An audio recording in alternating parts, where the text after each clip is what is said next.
Magandang araw. Ngayon nga po ibigay po natin ang game schedule sa November 7, 2023 sa PVL All Filipino Conference 2023. Kaya bago po ang lahat ay huwag niyo pong kalimutan mag-like, comment, and subscribe and pa-hit the notification bell para lagi po kayong updated sa aking mga bagong video about sa volleyball dito sa Pilipinas.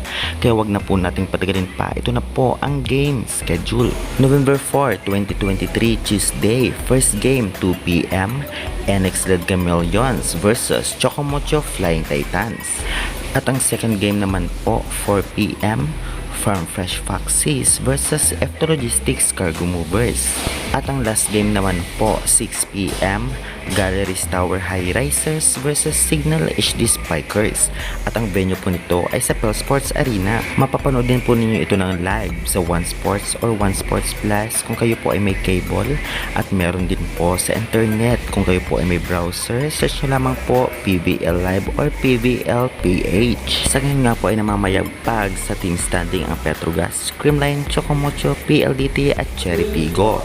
At umahabol din ang Akari Chargers. Ngunit alam naman natin na hindi pa tapos ang laban dahil nga may mga natitirang game pa po sila upang maka-earn ng points o panalo o para tumaas ang standing nila.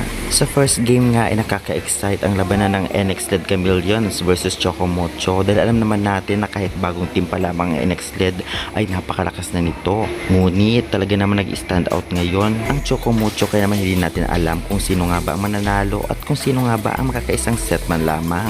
Ito ay pakaabangan natin bukas. Sunod naman ang Farm Fresh Foxes versus Efto Logistics.